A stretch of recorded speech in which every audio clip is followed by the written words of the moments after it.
Welcome, everyone. Thank you for joining us for this AMPO webinar brought to you by our Socioeconomic Forecasting Interest Group. Just letting a few more folks in to get settled from the waiting room, and we will get started in just a moment.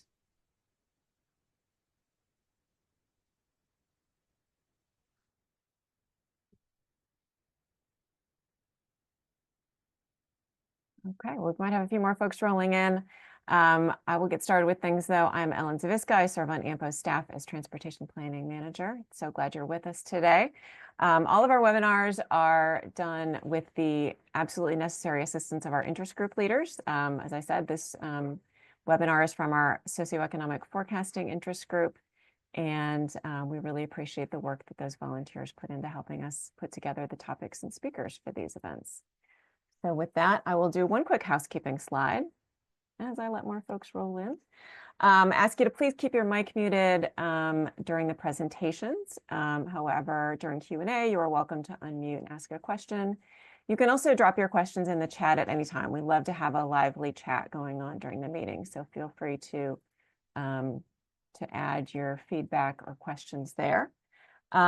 We do record the meeting. We use a transcription to put together the notes. We also share the notes and the slides afterward on our membership platform. And ask you to keep or add your organization to your Zoom handle so that we know where you're joining us from.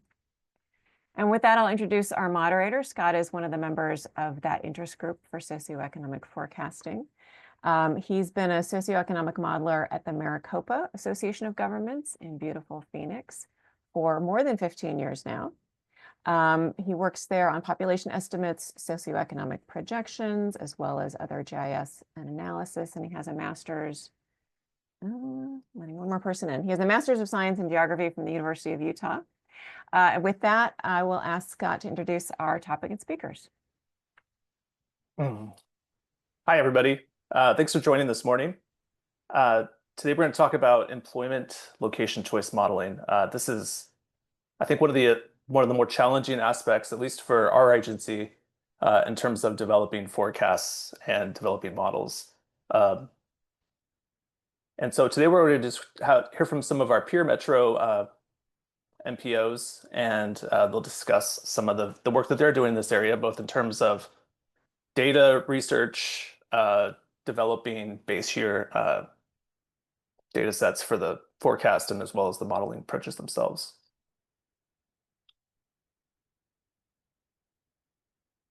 And our first speaker is Kevin Kane from Southern California Association of Governments. Following that, we'll have Pramod Sambidi from Houston Galveston Area Council. Following that, we'll have Josh Reynolds from Wasatch Front Regional Council in Salt Lake City. And finally, James Kohlberg from Denver Regional Council of Governments.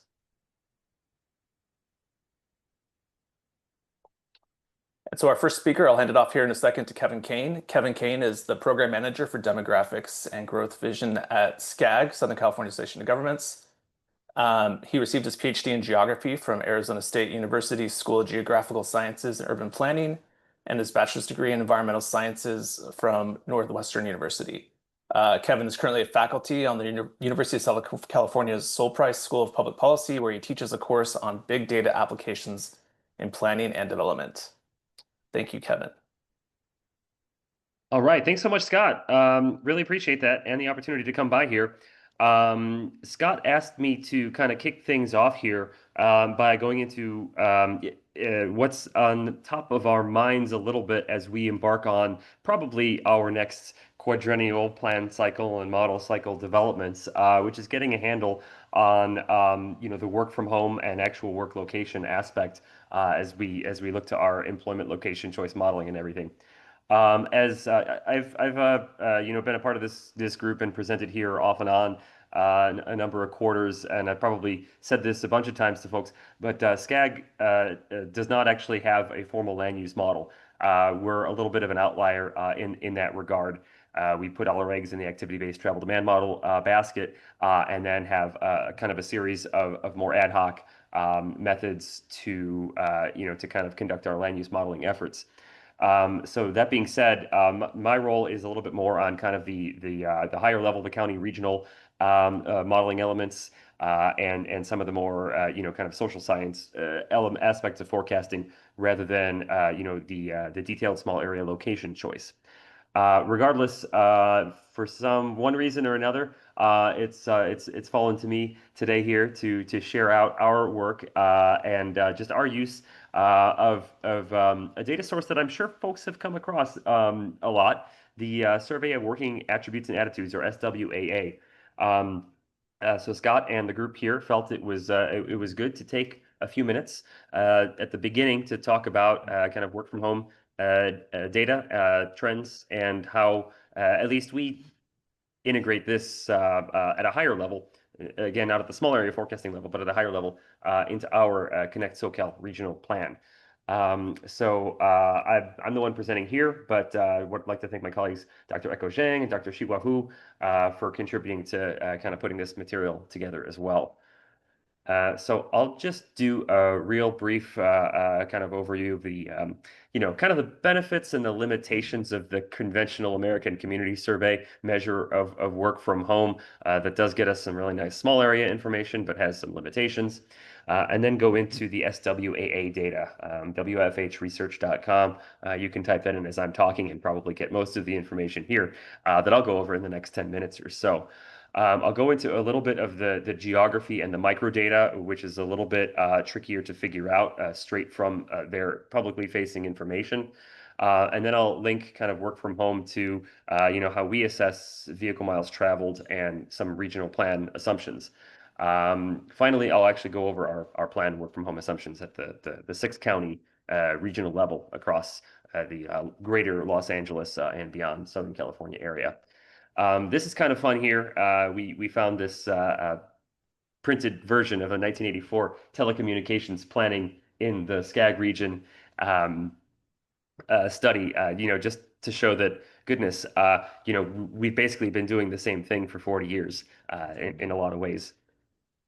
So, as we all know fairly well, work from home rates shot up during COVID, but have moderated and stabilized a little bit. The American Community Survey question's been asked the same way since 2006 and gets you all the way down to block group levels if you're comfortable with that high margin of error down at that scale.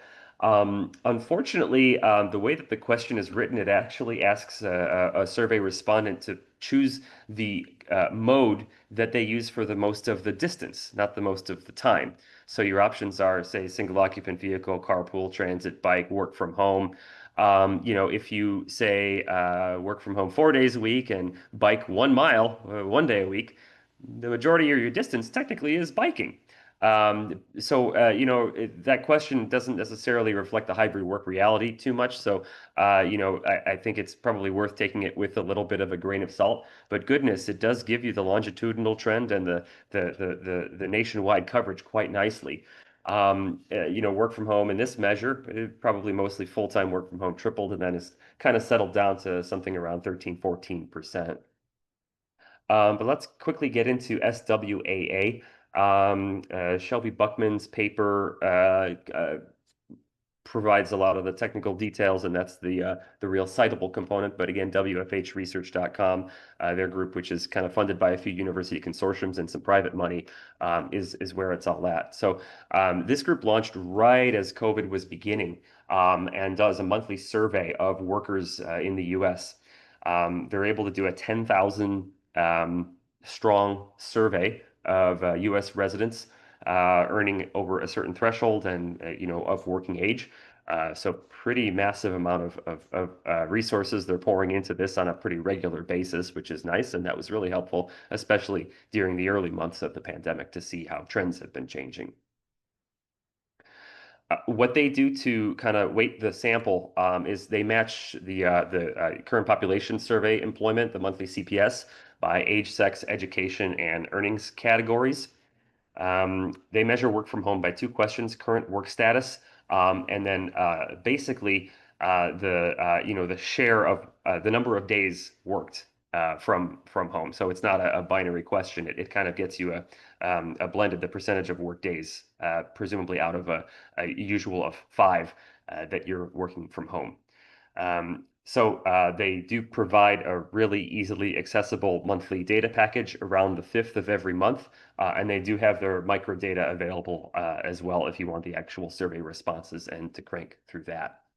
So certainly we kind of anticipate a hybrid work future. So this is a better kind of a basis for most modeling applications, I would imagine. This is the kind of the top line measure just for the US beginning in March of 2020 and ending in, I guess, September of 2025. Relatively stable at around 29, 27% of workdays worked at home. You know, that also, when we take this up to kind of our policy committees and elected officials, we kind of remind them, well, that does mean that 73% of workers or 73% of work days still take place on site. As one might expect, this varies pretty substantially by industry composition.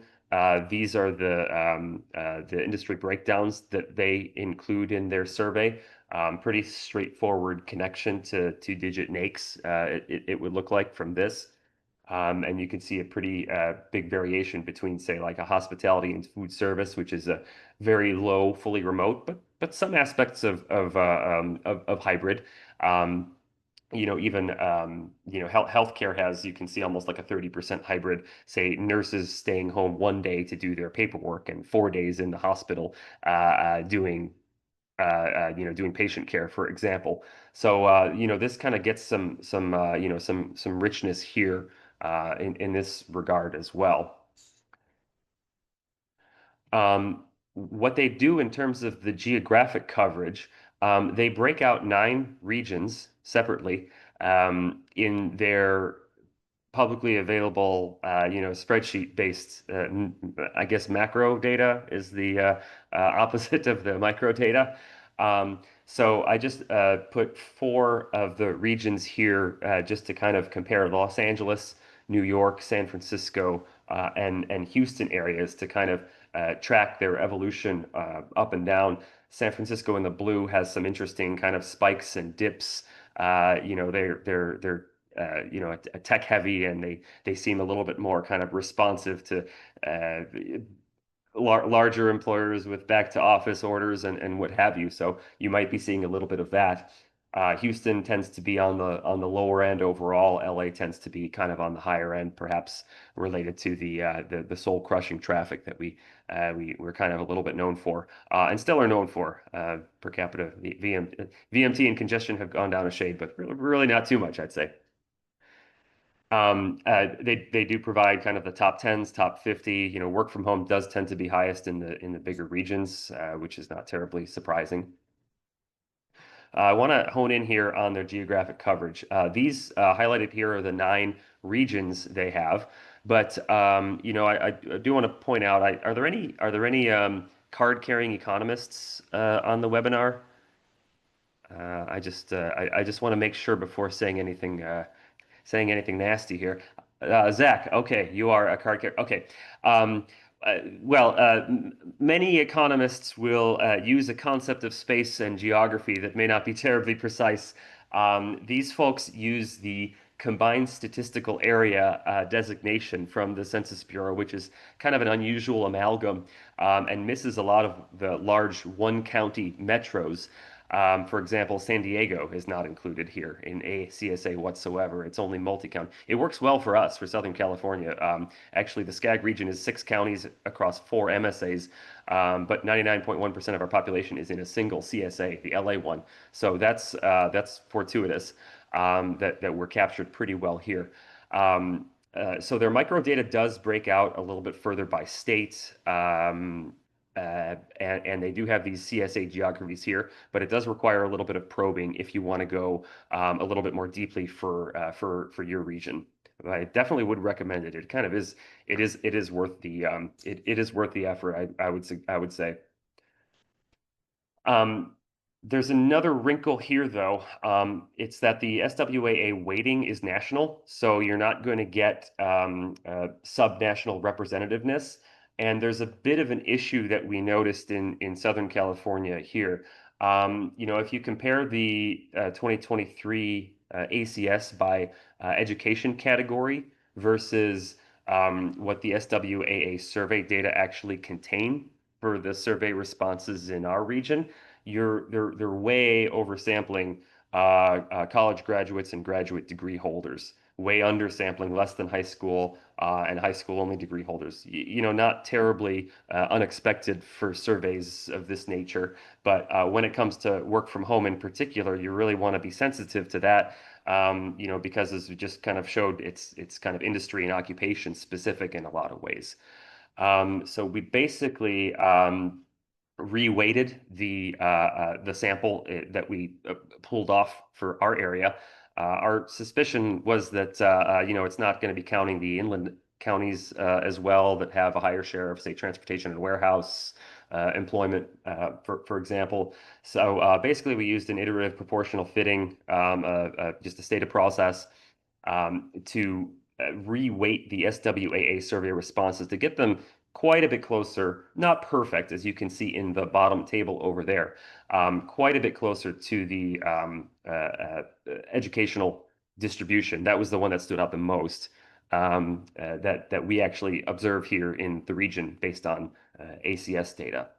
So what this actually ends up doing is that the work from home rates that we see in Southern California are about 34% instead of about 35%. So about 1% lower than what the SWAA kind of macro data will publish. And that's because we're increasing the representativeness of the lower education group here within the sample to kind of better reflect the actual population of the region. So that's kind of a couple of helpful tricks based on the geography and the samples to consider if you want to go the microdata route here with SWAA. I want to kind of spend the next few minutes just going into how we kind of consider some of these aspects of work from home as we make a regional plan assumption. So I'll say goodbye to SWAA for a couple of slides here. I'm sure this has come across your desks for a lot of regions here. But at least in our external discussions, there was a lot of attempts to kind of attribute trip and travel reduction to kind of pre-COVID and post-COVID trends. In California, our statutory objective is to compare per capita vehicle miles traveled to a 2005 baseline. So the line here is per capita VMT going from about 24 in the early 2000s to a dip, in about 20 or so, and then a bit of a rebound, kind of consistent with what you might expect here. There was actually a relatively significant drop between 2005 and pre-COVID here of 4.8%. And then, quite a bit larger of a drop if you count it all the way to 2023, which is the most available data. So what you can kind of do here is assess, pre-COVID reduction in terms of just the economy, exogenous forces, or whatever, and then at least give a little bit of a rule of thumb and look at the green area as kind of what has changed since then. So that's the landscape here, how we've kind of framed it and split it. And I did want to take the ACS data. Let me wait for that animation here, and just kind of look at the give some sense to the relationship between travel and work from home.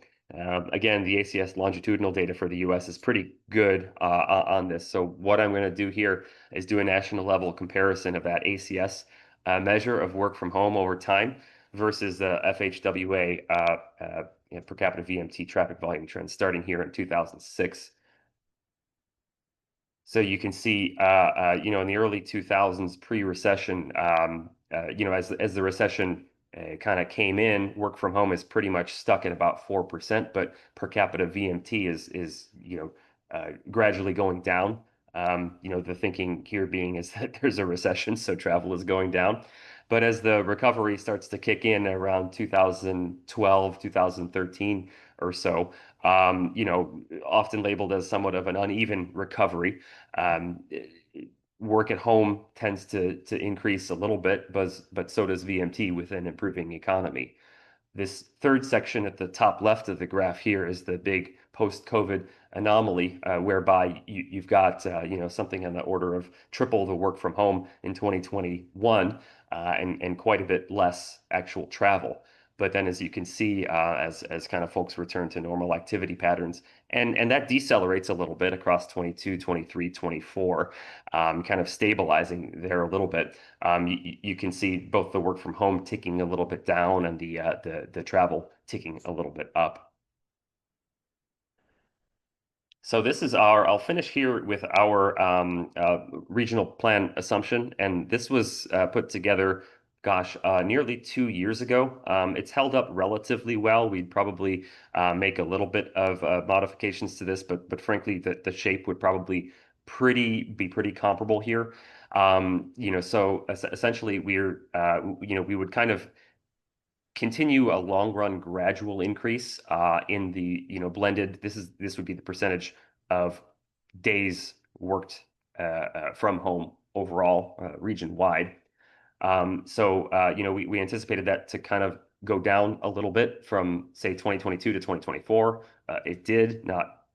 Perhaps not quite as dramatically as we see here, and then for kind of a gradual increase, kind of to mirror the long run trend that we had seen in the ACS overall. We're kind of at a low right now, it seems, that was our long run assumption. The blue line here is the prior plan. These assumptions would have been put together in about 2019. And you can see really it's not terribly dissimilar shape overall. I think if you look at about 2045 or so, that difference between 16.97 and 24.64, that's the degree to which the outlook changed in that 4-year period because of the advent of post-COVID work from home and the like. So hopefully that kind of is a little bit helpful in terms of our thinking on region level work from home assumptions and how we integrate this SWAA data set. Happy to kind of engage in the discussion, and thanks for the opportunity. Thanks a lot, Kevin. That was really interesting. This is a new data set that I haven't even looked at yet. Does anybody have any questions for Kevin? Well, while everybody is kind of conjuring up their questions, I'll pose one myself. You mentioned that there's some regional differences in terms of the work from home patterns. And I'm wondering, to what extent is that based on sort of the occupational and NAICS distribution that might be vary across the regions? And I guess my broader question is, if you look at this by occupation and NAICS, is it more stable, like nationwide? You've got a pretty good sample size here to deal with, probably even at across the top 10 largest metros or so. And I would imagine that kind of all the typical factors that that cause differentiation in work from home rates. The difficulty of commuting, some just kind of general cultural practices toward that, and probably more than anything, the occupational and industry mix are going to have differences. We notice that a lot across the counties within our region. Los Angeles and Orange County have tremendously higher work from home rates in most data sources, whether it's the ACS. We can't really get at that level of granularity quite with this SWA data, but at least in the American Community Survey, Riverside and San Bernardino counties, which are much heavier on kind of transportation and warehousing, leisure, hospitality, healthcare, social assistance type jobs, they have tremendously lower work from home rates. It's a combined labor market, so that's a little bit trickier. It's not exactly your question, Scott, but to the extent that there are region level differences, say between the Phoenix area and the LA area, I'm sure that would be one factor too. You did see Houston coming in fairly low, so I'm curious if there are just some kind of just business culture type practices as well. And Pramod, I'm I'm curious what you think about that. What are you guys up to? Yeah, I'll share those slides now. Sounds good. Thanks for the response. One of the things I'm interested in is maybe, we use the work from home data that's in the PUMs primarily. But that's just going to tell us whether or not they work from home at all. So it'd be interesting if we could somehow pull in from this data to get a better idea of the number of days that they're actually working from home. Okay, so with that, I want to throw out a couple polling questions before we give it to Pramod. See if I can figure this out. Can everybody see the poll? Okay.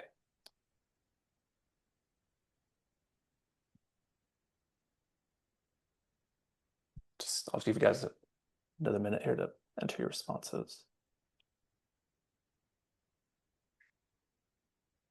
Okay, so it looks like for the most part, people are not yet doing this as a separate activity, but they're interested in doing so.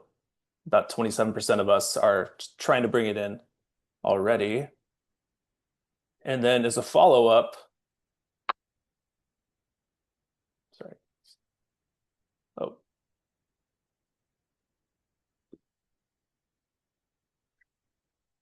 Then there's a follow-up question here.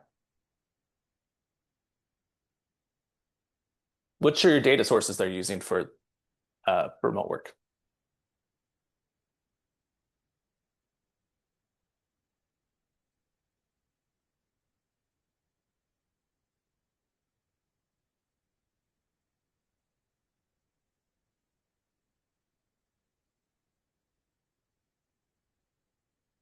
Okay, so it looks like we're not alone at MAG. It looks like the majority of people are using either the Census ACS or the BLS data. So that's interesting.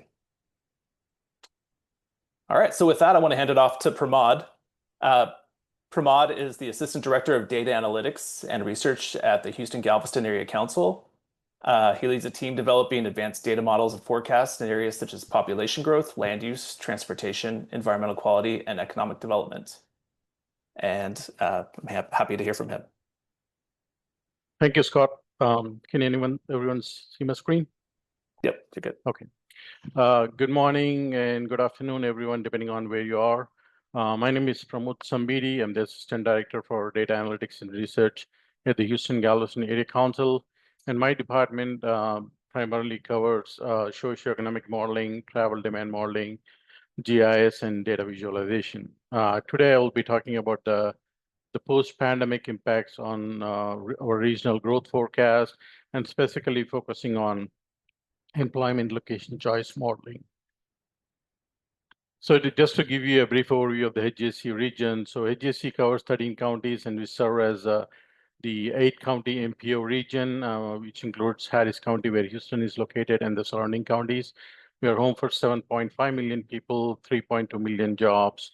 And we recently released our forecast in the first quarter of 2025, and our land use model is at the parcel level. So before I talk about the employment location choice, I want to kind of focus on the post-pandemic changes that we have seen. And I will share some graphs based on these changes. So overall, because of the pandemic, when there was a temporary travel restrictions during the pandemic times, that has caused a decline in our growth projections. So our growth projections are lower than what we projected prior to the COVID. Some is related to COVID and some is related to the declining birth rates as well. And the commercial real estate market, office vacancy still remains high, especially in Houston. I'm going to share those slides with you. And also, we have seen a trend of where we are seeing more warehouses than retail, mainly the distribution centers. So there are a lot of distribution centers popping up here and there in the neighborhood so that they can deliver the goods to home easily. And teleworking and hybrid work, it's still prominent compared to the pre-COVID. I know some businesses are requiring employees to come back to the work. We have seen a decline compared to the COVID time, but it's still prominent compared to pre-COVID. And the change in travel patterns, I mean, this is, I think that's something I guess will stick around That's the number of trips, the trip purpose, trip lengths, and timing. This all shifted because of the pandemic. So here's the our new projection. So if you look at our 2018 projections, we were projecting 11.2 million people by 2040, but with the new projection, we are expecting our population will be 10.7 million people by 2050. So that's a almost a 0.5 million decline. And again, that's mainly, I would say, attributed to the temporary disruption caused to immigration because of the COVID, as well as the declining birth rates. And here is our office market construction and delivery. So if you look at the pattern, so this is before the 2008 recession, and you'll see a lot of construction, office construction, but since during the time of recession, it went down, and we had an oil boom or the energy industry booming during 2010 to 2015. So suddenly a lot of developers started building office buildings. So we had, I think around that time, we had 17 million square feet of office delivered. That's quite a lot. And then we have sudden decline in the energy industry or oil bust, and we see that the construction has gone down, and then it started to pick up a little bit before COVID. But again, when COVID happened, COVID brought the teleworking revolution back with it, and that caused a complete breakdown of our office market. So you can see that there is not much construction and not much delivery in terms of office market. So this is the like the net absorption and the vacancy rate. Again, if you look at the energy industry, when the energy industry was booming, there's a lot of positive net absorption in the Houston region. But since the downtown, it has gone down, and it was a negative net absorption. And this trend has continued and followed by COVID. And we are seeing a slight signal that it may be coming back with the 2 consecutive quarters where we have a positive net absorption. So we'll have to keep looking at this trend and see if it continues or if it is a temporary thing. So basically, Houston had a double impact of not just COVID, but also the energy industry downtown. And so Kevin talked about the teleworking. So this is from the ACS, not the data that Kevin shared. So I basically looked at the 30 most populous metros in the US and ranked them by teleworking share. So if you look at these are the rankings, like 1, 2, 3 here, and Austin ranks the highest in terms of teleworking. So 24% of the workers, and again, this is coming from the census ACS data. So 24% of the Austin workforce is teleworking, and it mainly happened because of the COVID. There was a lot of people coming from outside of Texas to especially the Austin area for teleworking. And also, as Kevin mentioned, the teleworking, it depends upon where the industry breakdown. So, for example, if you look at Austin or San Francisco or DC or Denver, these are the industry structure of those metropolitan areas is different compared to the Houston area. So Houston is ranking 29, almost at the bottom of the top 30 most metropolitan areas. And this is mainly because of the industry structure of the Houston, which is mostly business and population serving jobs. So those are mostly needed to be at the office location or at the work location, mainly retail, healthcare, education, and all those kind of things. So that's why, I mean, we have seen a growth in teleworking, but again, compared to other metros, that's not that significant. And with respect to the travel patterns, so we recently, last year, we had the household travel survey conducted in the Houston region. And what we have came across is that even though the home-based work and non-home-based work trips remain below pre-COVID, however, there's an increase in home-based non-work and non-home-based non-work trips. Basically, people working from home, they're like going and running their personal errands during that time. So that is causing that. Basically, if you look at this table here, from the NHTS National Household Travel Survey 2022, it tells us that overall the trips remains the same. The number of trips remain the same, whether you're working from home or not working from home. However, the trip lengths may be shorter, especially if you're teleworking households. The trips are shorter, running some personal errands, right? And the travel time has also kind of shifted. So there, post-COVID, we have seen more midday trips. AM, PM peaks still exist, but they are less dominant as compared to the pre-COVID. In terms of telework impacts, so we are right now, HGSC's travel demand model is being validated and calibrated, and we are working on updating the teleworking rates, which vary significantly by income and industry sector that we have noticed based on the household survey. And we are adjusting those telework rates, and also we are trying to adjust the rates by industry as well for our activity-based model. So now I'm going to focus more on how we come up with our employment model, or the employment location choice model. So here at the bottom, you'll see that I'm going step by step. So first, I'm going to cover the base year job assignment. So basically, for base year job assignment, we use two main sources. So one is the county appraisal district data. So we collect buildings and parcels information from each of the individual counties, the 8 counties, and then for businesses, our primary source is Data Excel, which has business information, including the business name, the industry, number of jobs, and along with the address. So in addition to Data Excel, we also have other sources. So basically, we match buildings and businesses. We standardize the records, and then we match the buildings and businesses with address, and take out the duplicates. And if there are businesses that are unmatched, then we do geocoding, or we do manual verification and try to allocate them to buildings.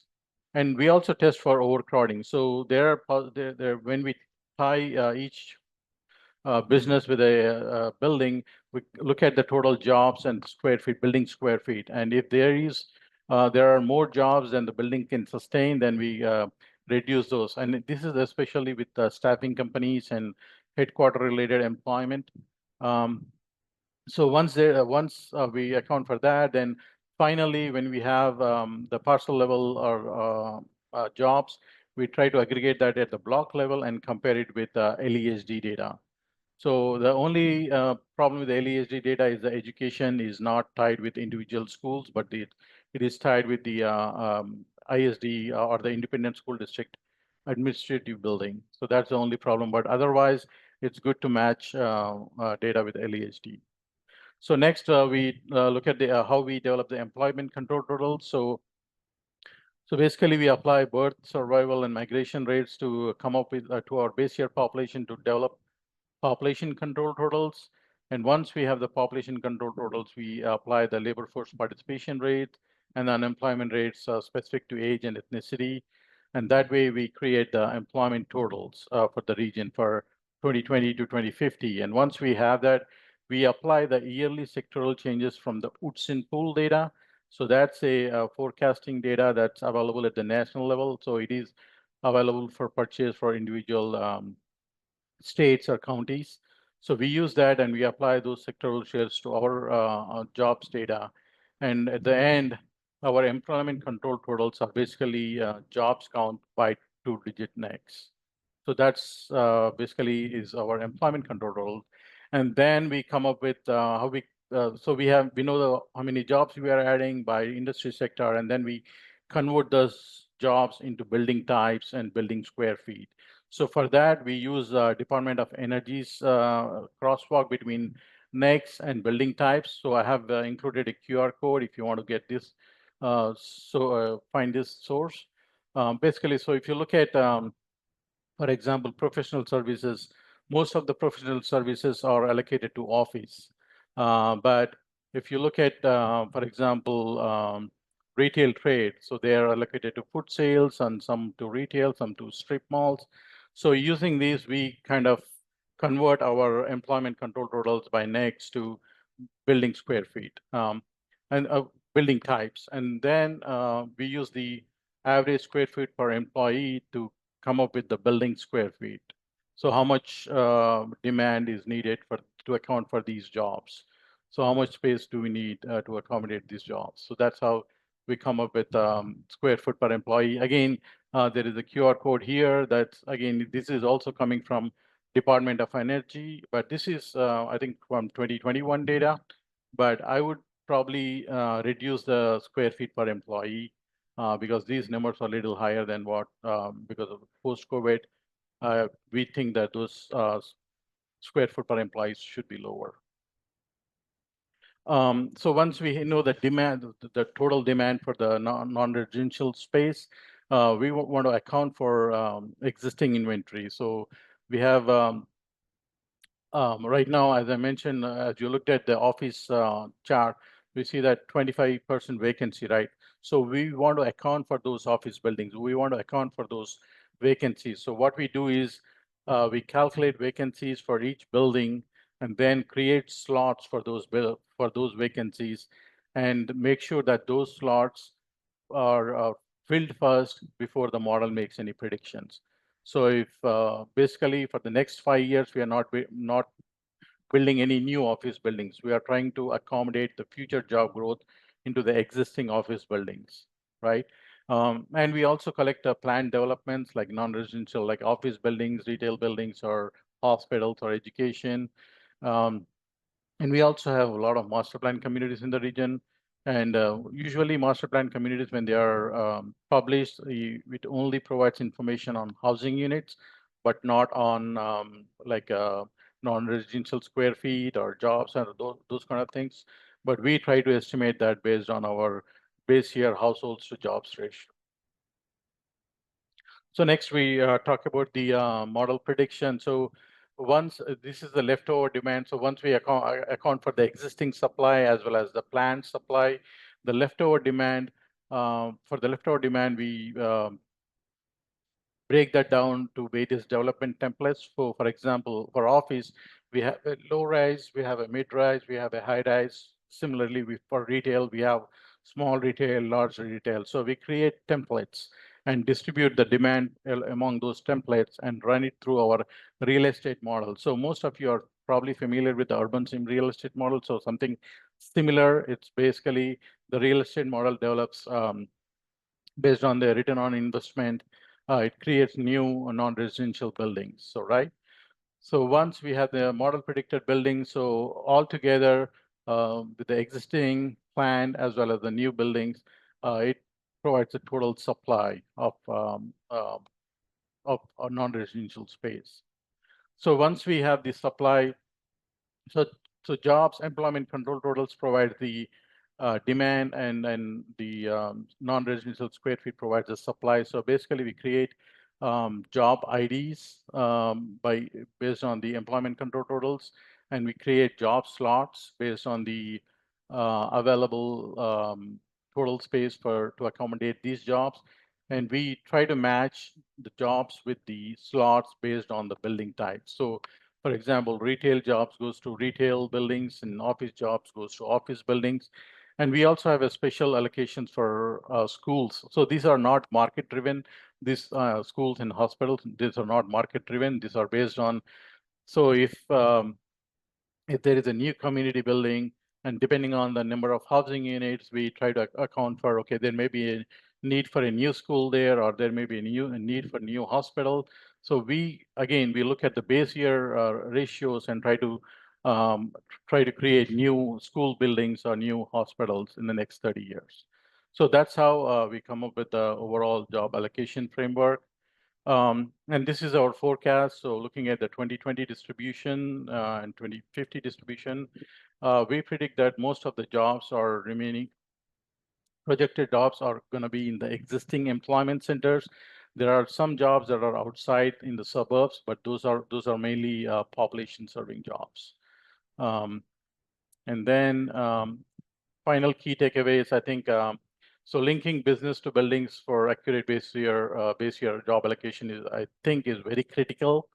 And we also need to continuously monitor economic and real estate market trends. As I indicated, the office market may be coming back, so we need to monitor that, and we will need to account for that.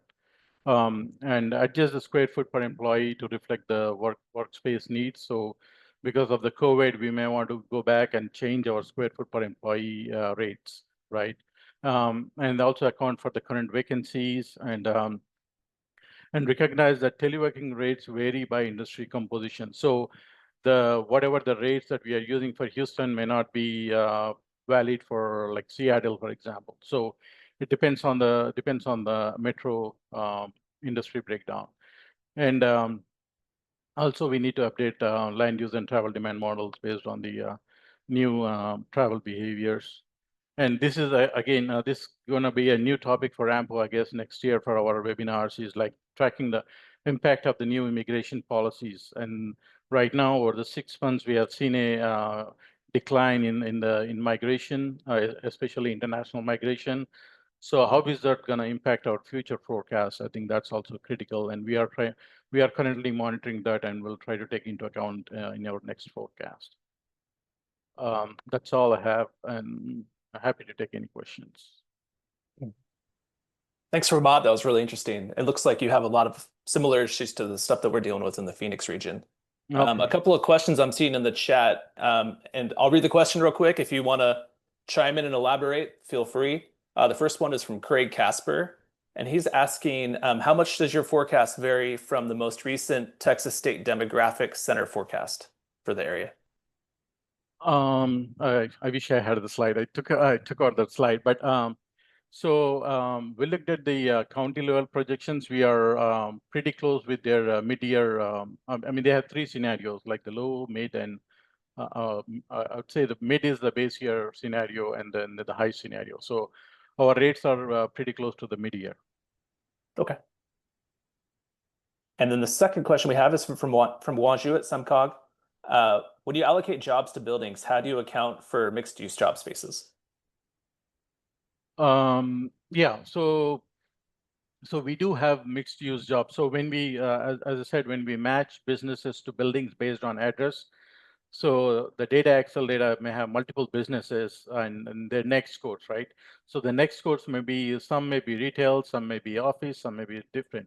So we still try to account for those businesses to that building, and we reclassify that building as a mixed-use building and not a office or a retail. So we have a special type of building called a mixed-use building. Okay, great, interesting. Yeah, mixed use is always a challenge for us as well. Yeah. Well, I'll launch another polling question real quick, and if anybody wants to ask an additional question of Pramod, feel free. Let's see. And Pramod talked a little bit about how they develop regional control totals, and so this question is asking, how do you develop your employment control totals?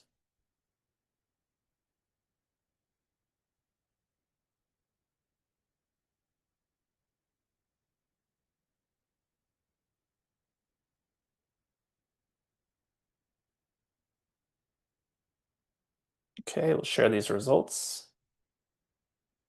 So it looks like we have a pretty even spread actually among governmental agencies, academic institutions using REMI and also in-house models. At MAG, we actually use the University of Arizona for our source for our forecasts. So thanks a lot, Pramod. We're going to move on to Josh Reynolds at Wasatch Front Regional Council.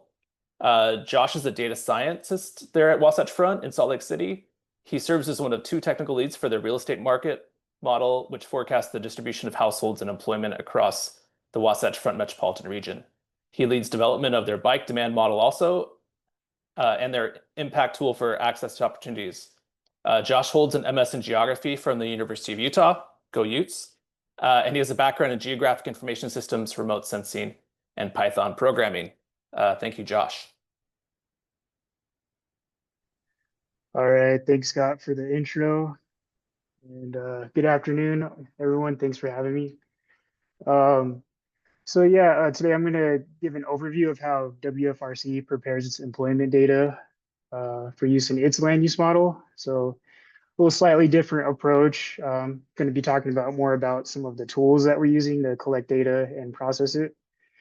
And I'll just start with saying that so I've been working in this field for about 5 years, but I still very much feel like a student. So thanks for sticking with me. So first, some background about our geographic area. And here I'll share my screen real quick.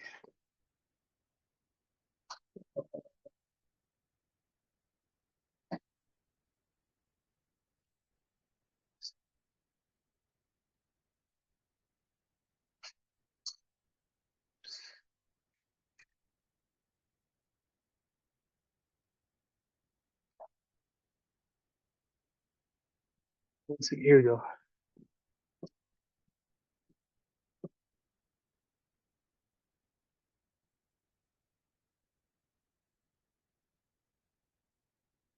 Sorry about that. Can you guys see my screen? All right, cool. So if you're unfamiliar with the area, WFRC is the MPO for the Salt Lake City and Ogden Layton metropolitan areas, one of the fastest growing regions in the nation due to higher than average birth rates and in-migration. And then one other thing to mention is that we work very closely with our sister agency, MAG, also it stands for Mountain Land Association of Governments down in Utah County in the south. WFRC produces a socioeconomic forecast, or as we like to call it, the household and jobs projections for our regional transportation plan every 4 years. Includes households, population, and employment by sector, all the way up to 2055. And it's available at the transportation analysis zone and city area geographic levels. And mainly our forecast helps inform our travel demand model and is also used in performance metrics and other analyses. So to develop these projections, we use our in-house version of Urban Sim, which is developed by Paul Adele, and we call it the real estate market model, or REM for short. Our model is completely open source, developed in Python, and the code is available in GitHub. And some of the key inputs that it uses include county level controls for households and employment from the University of Utah. We also use local land use policy from the city and county general plans. And we also get parcel and building information from the county assessors, and then we get our employment data from the Department of Workforce Services. So using all this information together, our model is able to simulate market conditions and profitability, and also predict growth within our region.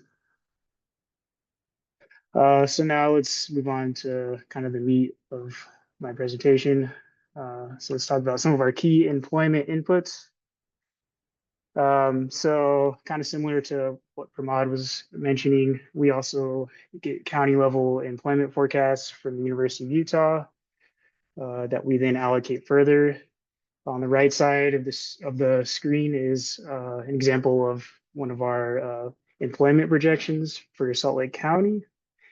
And basically, some of the major categories you'll see are just like office, retail, industrial, and amongst others that are in the legend there.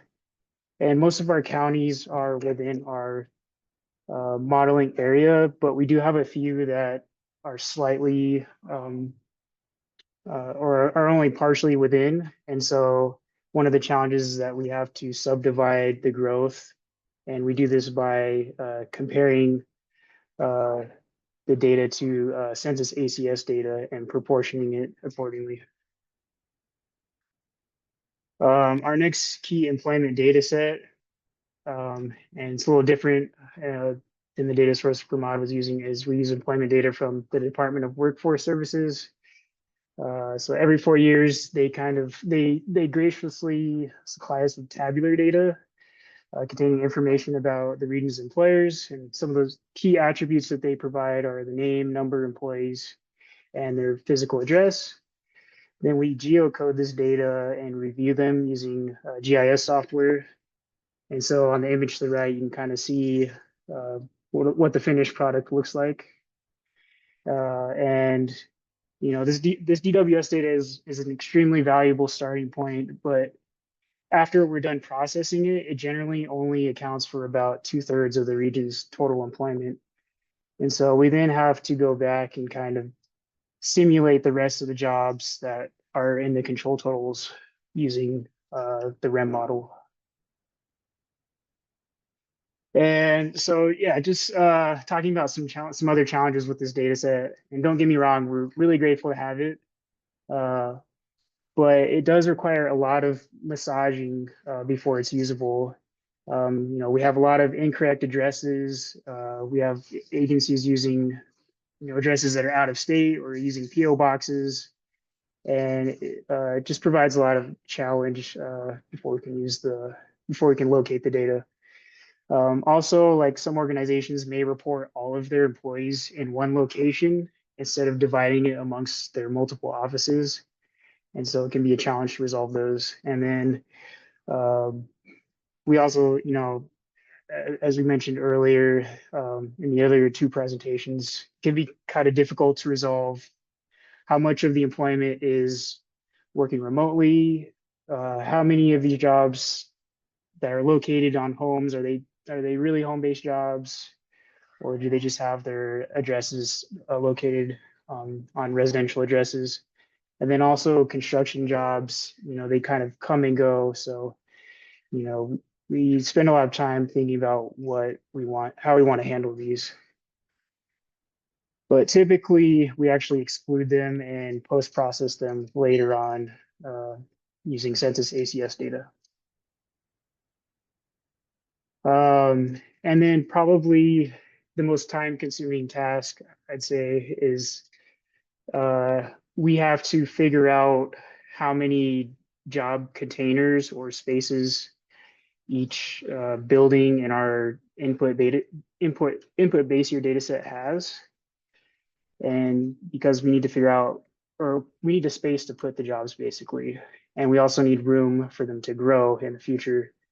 And so we use data from the county assessors, their parcel data, to provide attributes like building type and square footage.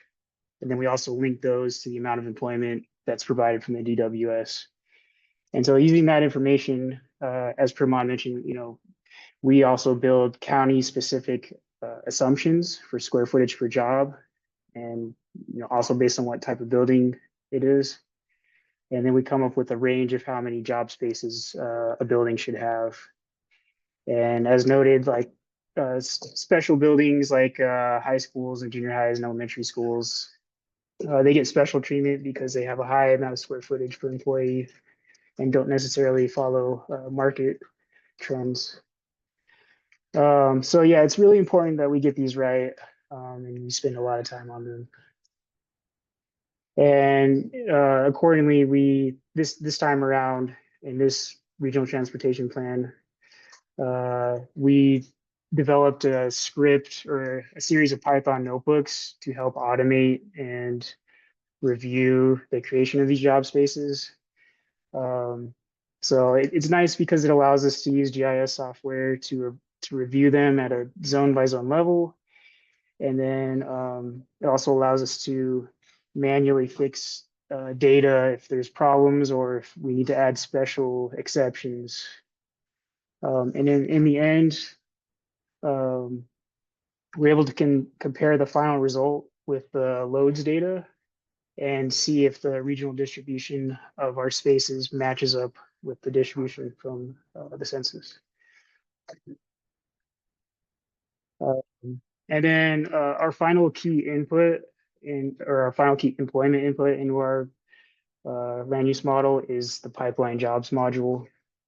And so we have some large employers that don't necessarily follow typical market trends, as you all probably do, and they require special treatment. And so they'll provide us detailed information, including timing and how many square footage they're expecting to have. And then we can translate that into, or I guess we can manually assert those jobs and square footage in the future years as necessary or as needed. And some examples of those businesses would be like universities, Air Force bases, or large airports. The downside with doing this is that, well, first, you get probably a more realistic prediction for the future because it's based on actual master plans. But the downside is that because our model is like a zero-sum game, other areas lose out on the opportunity to compete for these jobs. So that's all I have. So like every 4 years, we produce these data sets, and we like to think that we get moderately better at it each time. However, like if you have any questions or suggestions, saw some cool stuff in the presentation earlier with data axle, so I'm interested in learning more about that. But yeah, feel free to shoot us an email, or if you're interested in any of our data products or code, you can check out the links on the slide. Thanks.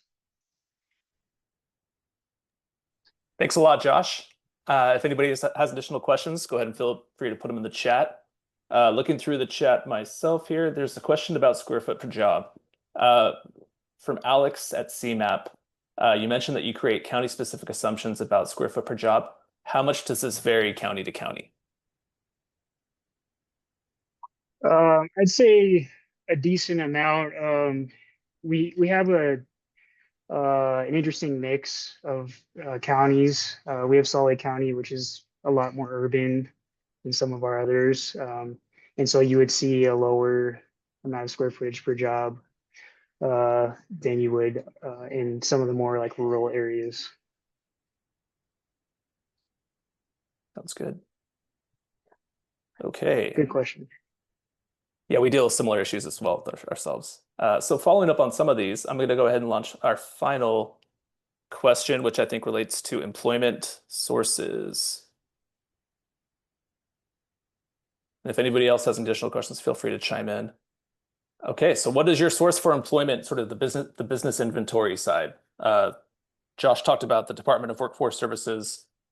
At MAG, we tend to use Dun & Bradstreet and then run it through a in-house process that we apply additional employment to.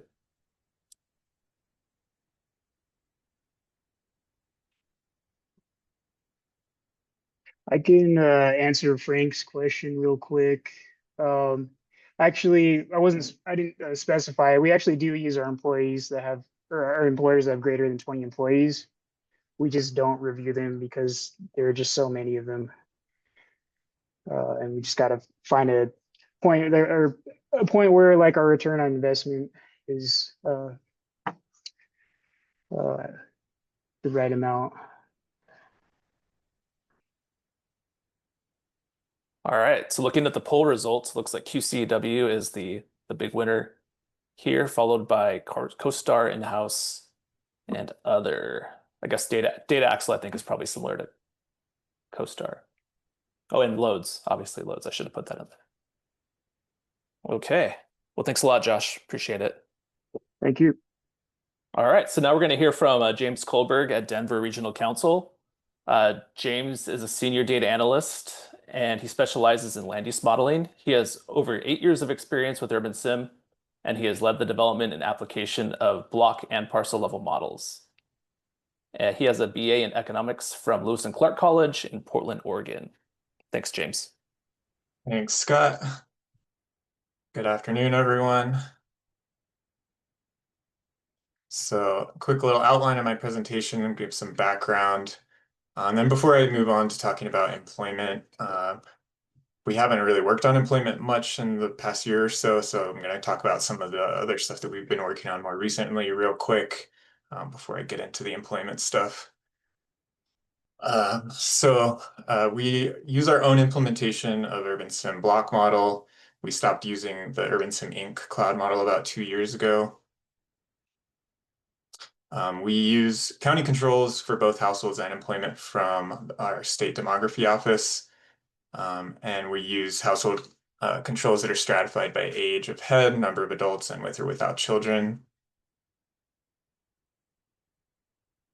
And don't worry, there's going to be more screenshots of code, as I know you all like to see. So we're in the process of finalizing our forecast. And most recently, after kind of an extensive stakeholder feedback gathering process. And so this screenshot over on the right is of our web map that collected comments from local jurisdictions about the forecast and more specifically about zoned capacities and scheduled developments. And that was a really great way to gather feedback from local jurisdictions instead of having to meet with them each individually. And like I mentioned, one of the big things that we've been working on most recently is moving to our own implementation of Urban Sim. And so we like the aspect of running the model in the cloud. So we spent some time figuring that out on our own, setting up Docker, GitHub code spaces, as well as using AWS to store our input and output data. And so we've been really happy with this process, and the runtimes have been really fast, and you can set up multiple instances of code spaces. So if you have a bunch of different scenarios you want to run all at once, you can do that. So yeah, really, really happy with that. The other big pull this past year or two has been updating to a 2020 base year. A big piece of that was switching to Activity Sim's population synthesizer, Population Sim, and also really happy with that decision. There's a lot more flexibility. You can control to multiple geographies instead of typically you would just control to tracks, and then from there you'd have to allocate down to parcels or blocks by some other method. Whereas here we're able to set tracks and block controls. The tracked marginals or controls was coming from ACS data, and the block level controls were coming from the decennial census, the 2020 census. And so that was really great. At the end of the process, we have our synthesized population at the block level, which is how we're modeling anyways. Another big thing we've been working on is, like many other regions around the country, facing an aging population, and so trying to get our 2050 forecast to look closer to the state demography office's forecast by age group. And so I think I have here's the slide that shows the control totals, and as you can see, the ages 65 plus is growing quite a bit, while the other groups are pretty much staying flat. And so that has huge impacts on the travel model. So obviously we want to capture that as best we can. And so sort of the process that we came up with to accomplish this is we age the entire synthetic population by 1 year in each iteration. And then we use sort of like a second version of Population Sim to completely resynthesize the population and households in each iteration. So that is able, sort of accounts for all of the demographic changes that go along with an aging population, whether or not they're retired or working, how many people are in the household, the income levels, without having to sort of adjust each of those things for each household on our own and have like a full-on, model, repeating what the demography office has already done. We're able to just resynthesize. And it was definitely tricky to get Population Sim to run within Urban Sim. So moving on to how we go about employment location choice modeling. Kind of the big thing that's changed since the last forecast is we've been able to get QCW data from the state. That's point level data. And before that, we were using LEHD. Obviously, the QCW data is going to be much more accurate because it doesn't have any sort of privacy or differential privacy applied to it. So here on the left is another screenshot of some Python code, and just looking at the difference between the LEHD data and the QCW data. And so you can see that the mean and median difference is not big for each of the 802 tracks, But if you look at the min and max, there's a couple of tracks that have some really big differences. So almost 10,000 jobs where they're different from each other. And so I'd say if you have to use the LEHD data, you don't have access to QCW, you're going to need to look at some of those big employment areas. So it's especially going to be like hospitals, universities, military bases. That's where typically things are going to be off by large numbers. Otherwise, the jobs themselves are going to land close by to where they maybe originally were. And so as an example here, this particular tract is short about 10,000 jobs in the LEHD employment data. That's a chunk of downtown that has a lot of university employment. So we aggregate our employment into 6 sectors for our employment location choice. So these are the 6 sectors. This is pretty standard, maybe more aggregation than some of you all do. Something else that we do that's maybe a little unique is we actually use the same set of explanatory variables for each of the 6 employment location choice models. So here they are in sort of abbreviated form, but this is kind of explaining what each one is. I think this is probably going to be pretty consistent, the types of things that we're using for explanatory variables. A really important one being the jobs within 15 minutes using congested travel times from the travel model. So that's taking advantage of the travel model skims and gets updated once during the runtime as well. And I'm not going to go through each of these, but they're here in the slides. I think the slides will be given out to everyone if you're curious to kind of look through our coefficients for each of the 6 sectors. For the most part, seeing negative for mean rent and mean value, that's what we're looking for. And here's a map, and even without any background map on there, you can see sort of the probabilities for the manufacturing, transportation, and warehousing sector, where the employment location choice model is most likely to put them. And you can clearly see highlighted in yellow the I-25 going north-south corridor and the I-70 corridor going east-west. So that's what we want to see. Those are definitely manufacturing, warehousing, and transportation corridors for those types of jobs and industries. So again, I'm not going to go through each of these, but I wanted to put them in case people are curious.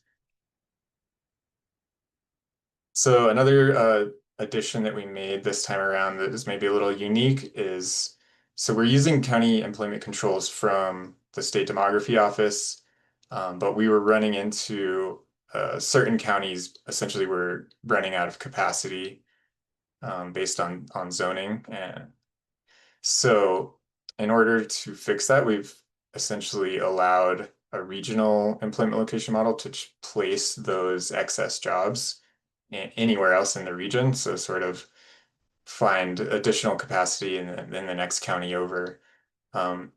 We don't need to stick to the employment location or the employment control totals as closely as we do for the population controls. So that was a quick and easy way to fix that, and I think we got good results rather than trying to do our own county level forecast or county controls. Another new thing that we added is, I'm sure like many of you, we use CoStar to get scheduled development projects, near-term known development projects, and put those in. But we've also started using some of the longer horizon projects that normally we would maybe say those are too, they're not definite enough to use in our forecast at all. But this time around, we've used them to increase the zoned employment capacities. So we're not placing jobs like we would be with the scheduled development, but instead we're just allowing for the possibility of more jobs in those areas where maybe it's like slightly more likely that some commercial development would happen in those areas. And that's all I have, so happy to take questions. Go ahead and post your questions in the chat if you'd like to pose a question to James. I have a question about the resynthesizing Yeah. every year. Yeah. So when you're doing that, you're gonna, I guess, need updated controls, right?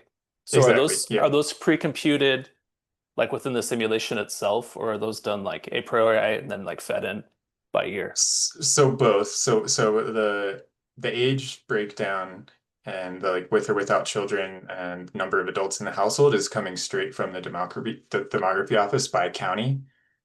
And then the sort of like the other attributes are coming in from the previous iteration. So like anything about income, race, education, number of cars, like that, that's all going to sort of carry over from the previous iteration. And then the piece that we're changing is the age of head with or without children and number of adults. So it's like, yeah, we're sort of like slowly evolving the households, but not trying to dramatically change, the income levels from iteration to iteration. Interesting. All right. Anybody else have any questions for James? All right. Thanks a lot, James. I'll hand this back over to Ellen. All right, thank you so much, Scott. Really appreciate you pulling this this terrific webinar together. I was excited to see a lot of people hung on for the extra time. We went over the hour. So special thanks also to our speakers, to Kevin, Pramod, Josh, and James. Really appreciate the information you're able to share. Thanks to all of you for attending. As I mentioned in the chat, we will be sharing the notes and the slides on our member platform. If you don't have access to that, feel free to reach out to me if you're an AMPO member. I'm also going to take host prerogative and mention that we just opened the call for proposals for our training tools symposium. We call it the Tech Symposium, that will take place next spring in beautiful Lexington, Kentucky. This symposium is a little bit smaller than our annual conference. We usually cap the attendance at about 250, 300 people. So it's a great networking opportunity. And there will be some bourbon themed events if that is at all appealing to you, since it's in Kentucky.